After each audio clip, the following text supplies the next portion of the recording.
আসসালামু আলাইকুম এভরিওয়ান, সবাই কেমন আছেন? তারপরে চলে আসলাম ছোট্ট একটা ব্লগ নিয়ে। এটা হচ্ছে চট্টগ্রাম কর্ণফুলী নদীর 15 নম্বর ঘাট।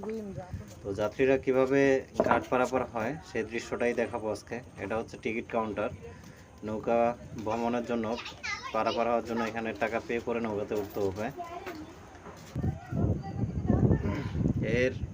এই ঘাটের সৌন্দর্য হচ্ছে পাশেই নৌবাহিনীর জাহাজ, কোস্টগার্ডের জাহাজ, আর মাছ ধরার জন্য অনেক ছোট ছোট নৌকা আছে। এটা হচ্ছে কোস্টগার্ডের জাহাজ, এখানে অনেক কোস্টগার্ড।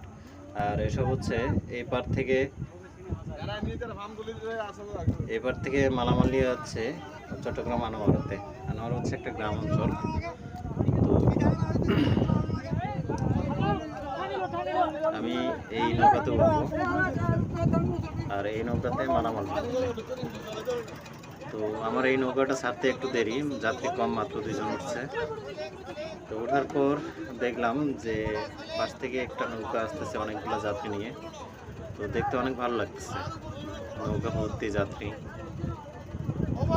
তো এই যাত্রীতে কয়েকজন প্রবাসী ভাই আছে, তাদের মাল সামানা নিয়ে আসতেছে ঘাটে। অবশেষে ঘাটে আসে পৌঁছাইল।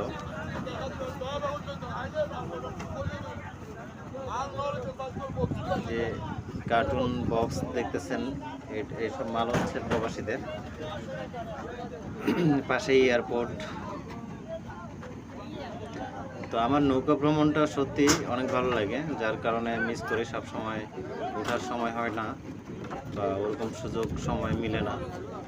তো আজকে ফ্রি, মনটাও টানলো যে আজকে নৌকা ভ্রমণ করব, তাই আগ্রহের সহিত চলে আসলাম সেই ঘাটে।